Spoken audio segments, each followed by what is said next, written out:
A star is born, Elon. Yes! საფრთხის ყველაზე მდიდარ ადამიანს ილონ მასკს ახალი სამსახური აქვს. დონალდ ტრამპის ადმინისტრაციაში ის მთავრობის ეფექტურობის დეპარტამენტს, ანუ DOGE-ს ხელმძღვანელობს. President Trump has just announced Elon Musk and Vivek Ramaswamy will lead the Department of Government Efficiency, DOGE. ეს კი საკმაოდ საინტერესო აბრევიატურაა, რომელიც ჯერ ინტერნეტში მიიღო და შემდეგ კრიპტოვალუტის სახელი გახდა. მასკის ამოცანა ბიუროკრატიისა და რეგულაციების შემცირებაა, მაგრამ მისი პოლიტიკაში ამ ფორმით ჩართულობა ამერიკელებისათვის საკმაოდ კონტროვერსიული აღმოჩნდა. ზოგიერთი იმასაც ამბობს, რომ ნამდვილი პრეზიდენტი ილონ მასკია და არა დონალდ ტრამპი, რაც ტრამპის ყურადღების გარეშე არ დარჩენილა. No, he's not gonna be president, that I can tell you. And I'm safe, you know why? He can't be. He wasn't born in this country. ამ ვიდეოში გიყვებით, რას ნიშნავს ილონ მასკის ჩართულობა ამერიკის მთავრობაში.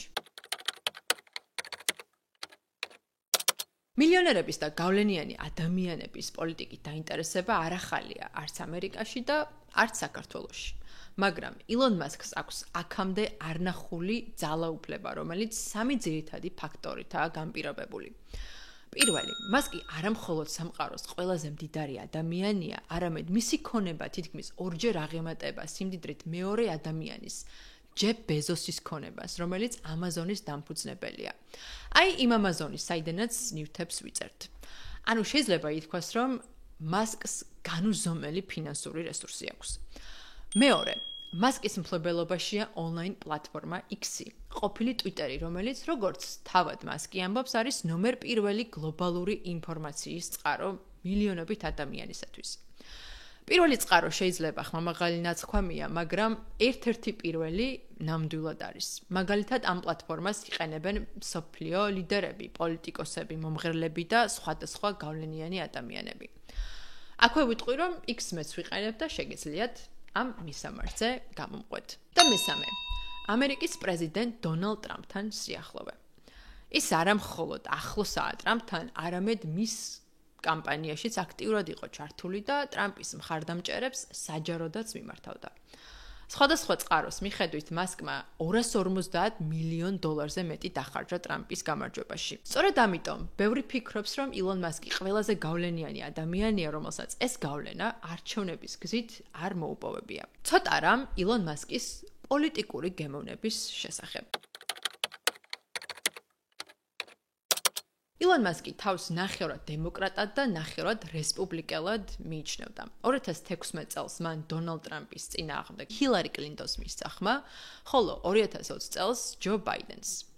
მაგრამ ბოლო წლებში ის უფრო აქტიურად ალაპარაკდა თავის პოლიტიკურ ხედვაზე. მასკი გახდა სიტყვის თავისუფლებისა და მთავრობის ბიუროკრატიის შემცირების დიდი მხარდამჭერი. 2024 წლის ივლისში ტრამპის მკვლელობის მცდელობის შემდეგ კი მასკმა ტრამპს ღიად დაუჭირა მხარი და მის კამპანიაში კოლოსალური თანხებიც დახარჯა. საინტერესოა, რატომ შეიცვალა მასკმა პოლიტიკური გემოვნება ასე უცებ. პრესაში საუბრობენ, რომ ილონ მასკის დაპირისპირება დემოკრატიულ პარტიასთან 2021 წლიდან იწყება. სწორედ ამ დროს ჯო ბაიდენმა ამერიკაში ელექტრომობილების წარმოების ამბიციური გეგმა დასახა და თეთრ სახლში მოლაპარაკებებზე მიიწვია General Motors-ი, Ford-ი, Stellantis-ი და სხვა მსხვილი კომპანიები Tesla-ს გამოკლებით. თუმცა ელექტრომობილები ამ კომპანიების გაყიდვებში შეერთებულ შტატებში მხოლოდ მცირე ნაწილს შეადგენენ. მაგალითად 2021 წელს ელექტრომობილები General Motors-ის გაყიდვების მხოლოდ 1.5% იყო, ხოლო Ford-ის გაყიდვების 1.3%. მიუხედავად იმისა, რომ კომპანია Tesla დაარსების დღიდან მხოლოდ ელექტრომობილებს აწარმოებს, ამ შეხვედრაზე არ იყო წარმოდგენილი, რასაც მასკმა ღია უკმაყოფილება დააფიქსირა და თან არაერთხელ. მასკმა თქვა, რომ ბაიდენის ადმინისტრაცია Tesla-ს იგნორირებას უკეთებდა.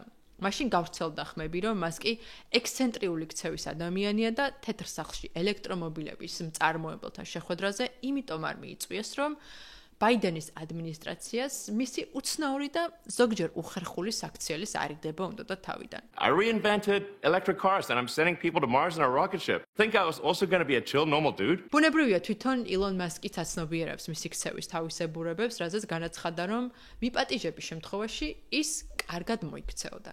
ის გახდა ბაიდენის მიმართ ძალიან კრიტიკული, რამაც კიდევ უფრო მეტად დააშორა ისინი ერთმანეთს. 2024 წელს კი მან ტრამპს ღიად დაუჭირა მხარი. ამ მხარდაჭერისათვის კი ტრამპმა ახალი დეპარტამენტი დოუჯის მმართველობით დააჯილდოვა. აქვე რომ დავაზუსტოთ, დეპარტამენტი ამერიკულ რეალობაში იგივე არაც სამინისტრო, თუმცა მას კი დაქვემდებარებაში მყოფი დოუჯი მხოლოდ საკონსულტაციო ხასიათისაა.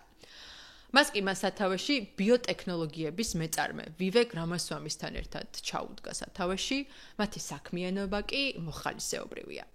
მათი მისიაა გადახედონ სხვადასხვა გზებს, როგორ შეიძლება მთავრობამ დაზოგოს გადასახადების გადამხდელებისაგან მიღებული შემოსავალი, თავდაცვიდან დაწყებული საზოგადოებრივი მაუწყებლით დამთავრებული. მათ ასევე სურთ სამთავრობო სააგენტოების შემცირება 428-დან 99-მდე. ფედერალური მთავრობა მათი აზრით უამრავ თანხებს ხარჯავს არასაჭირო აქტივობებში და ბიუჯეტი 2 ტრილიონით უნდა შემცირდეს, რაც ამერიკის ბიუჯეტის 30%-ია. აქვე დავაზუსტებ, რომ ვივეკ რამასვამი ტრამპის ინაუგურაციის შემდეგ გამოეთიშა დოუჯის მმართველობას და დღეს ის მხოლოდ ილონ მასკის ხელშია. თუმცა ამბობენ, რომ რამასვამის ოჰაიოს გუბერნატორობაზე სურს კენჭისყრა და შესაძლოა ის პოლიტიკაში დაბრუნებული ისევ ვიხილოთ. ცალსახაა, რომ მას კი ტრამპის ადმინისტრაციაში ძალიან გავლენიანი ფიგურაა. საინტერესოა, რა განსაკუთრებული ხედვა და უნარები აქვს მას და რატომ აწუხებს ხალხს უდიდესი ბიზნესმენის პოლიტიკაში ასე ღრმად შეჭრა. პირველ რიგში ილონ მასკი ალბათ საუკუნის ერთ-ერთი თუ არა ყველაზე დიდი ინოვატორია. მაგალითად, მისმა ცნობილმა კომპანიამ ტესლამ მოახერხა ელექტრომობილების ყოველდღიურობაში დანერგვა. ტესლა 2023 წლის ყველაზე გაყიდვადი მანქანა გახდა და დღემდე ერთ-ერთი ყველაზე ძვირად შეფასებული კომპანიაა. გამორჩეულია მისი SpaceX-ი, რომელიც მრავალჯერადი გამოყენების რაკეტებს აწარმოებს, რაც კოსმოსში რაკეტების გაგზავნას უფრო იაფს და მდგრადს ხდის. NASA ახლა SpaceX-ის რაკეტების იყენებს ასტრონავტების კოსმოსში ტრანსპორტირებისათვის. მასკის საბოლოო მიზანი კი ადამიანების მარსზე გამგზავრება, რადგან მას სჯერა, რომ ადამიანებს დედამიწის გარდა სხვა პლანეტებზეც შეუძლიათ ცხოვრება. მას ასევე აქვს კომპანია Neuralink, რომელიც ცდილობს ტვინის ისეთი იმპლანტის შექმნას, რომლითაც ადამიანებს საშუალება ექნებათ თავიანთი ფიქრებით აკონტროლონ გაჯეტები, როგორიც არის მობილური ტელეფონი, კომპიუტერი და ასე შემდეგ. ილონ მასკი ბავშვობიდან ძალიან ჭკვიანი ბიზნესმენია. 12 წლის ასაკში მან შექმნა ვიდეო თამაში, რომელიც $500 ერთ-ერთ ჟურნალს მიყიდა. დედამისი იხსენებს, რომ მაშინ ილონს თავად გაუხსნა საბანკო ანგარიში, რადგან ასაკი არ უწყობდა ხელს. I remember they paid you $500, but you were too young to open a bank account, so I had to open one for you. აქედან მოყოლებული კი მას კი დღემდე ქმნის სხვადასხვა კომპანიებს. მისი სიმდიდრე ნაწილდება სხვადასხვა მულტიმილიარდ კომპანიებში, რომელთა უმრავლესობაც უკვე ვახსენე. Tesla, SpaceX, Neuralink, XAI, The Boring Company, რომელიც ითარგმნება როგორც მოსაწყენი კომპანია. აქედან Tesla-ს და SpaceX-ის ერთობლივი ღირებულება $1 ტრილიონ აღემატება.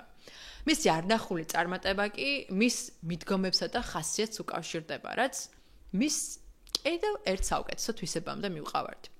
მას კი ცნობილია განსაკუთრებული შრომის უნარიანობით და იგივე ითხოვს თანამშრომლებისგანაც. როდესაც მან Twitter-ი იყიდა და X-ად გადააკეთა, თანამშრომლებს ღიად მძიმე შრომისაკენ მოუწოდა.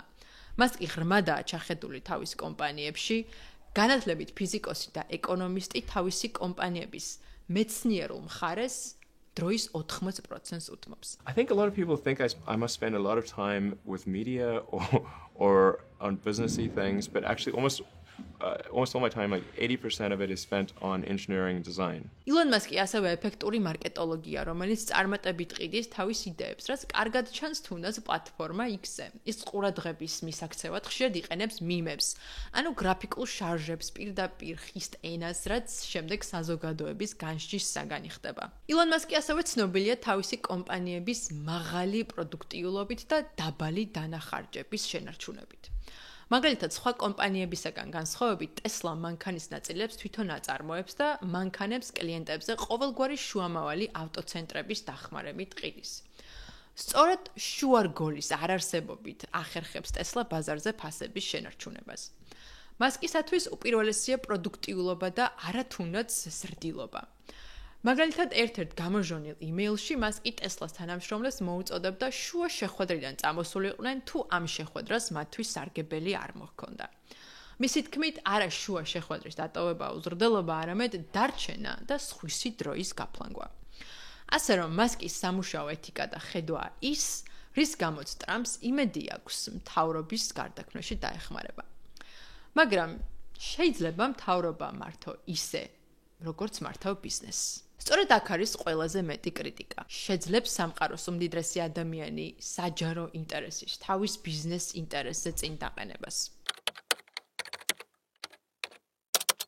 მაგალითად, SpaceX-ის შემოსავლის დიდი ნაწილი მოდის NASA-სთან და თავდაცვის დეპარტამენტთან კონტრაქტებიდან. ამ სტატიის მიხედვით, ბოლო 10 წლის მანძილზე SpaceX მთავრობიდან $15 მილიარდ მეტი აქვს მიღებული კონტრაქტებიდან. ამიტომ მასკს სალსახად აქვს ფინანსური ინტერესი ამერიკის მთავრობასთან. მას ბიზნეს გავლენები აქვს ამერიკის მიღმაც. პლატფორმა X-ი მასკს საშუალებას აძლევს შეზღუდოს პოსტები, რომელთა გავრცელებაც არ უნდა. შესაძლოა მასკი სიტყვის თავისუფლების აღდგენაზე საუბრობდეს, მაგრამ ამ გამოცემის მიხედვით Twitter-მა მასკის ხელმძღვანელობის ქვეშ ავტორიტარული მთავრობების ცენზურის მოთხოვნების 83% დააკმაყოფილა. ასევე გასათვალისწინებელია რეგულაციები შეერთებულ შტატებში. მასკს ამერიკის სამთავრობო სააგენტოების შემცირება უნდა, მაგრამ რა ბედი ეწევათ სააგენტოებს, რომლებიც მასკის საქმიანობას არეგულირებენ. ილონ მასკის კომპანიები არაერთხელ ყოფილან სამთავრობო გამოძიების და შემოწმების საგნები. მაგალითად, ამერიკის გზების უსაფრთხოების სააგენტო ამოწმებს ტესლას თვითმართავადი ფუნქციის უსაფრთხოებას. ამიტომ რა მოხდება, თუ ილონ მასკი თავის გავლენებს გამოიყენებს მსგავსი ინსპექციების თავიდან ასარიდებლად? ილონ მასკს თავისი პროვოკაციული მიდგომებით და განცხადებებით ძალიან მოსწონს ყურადღების ცენტრში ყოფნა. ეს ეხმარება მის იმიჯსაც და კომპანიებსაც, მაგრამ იცით კიდევ ვის მოსწონს ყურადღების ცენტრში ყოფნა? დონალდ ტრამპს. ამიტომ უკვე ბევრი დებს ფსონს მათ შორის მოსალოდნელ კონფლიქტზე. Actually, Elon called me. He said, you know, they're trying to drive us apart. I said, absolutely. თქვენი აზრით, რამდენ ხან შეიძლება ეს ორი დიდი ეგოს, თვითშეფასების და წარმატების მქონე ადამიანი ერთმანეთთან თანამშრომლობდეს? დამიტოვეთ კომენტარები. და ბოლოს, მინდა გულწრფელი მადლობა გადავუხადოთ ჩემს 1000-ობით გამომწერს და 10,000-ობით მაყურებელს.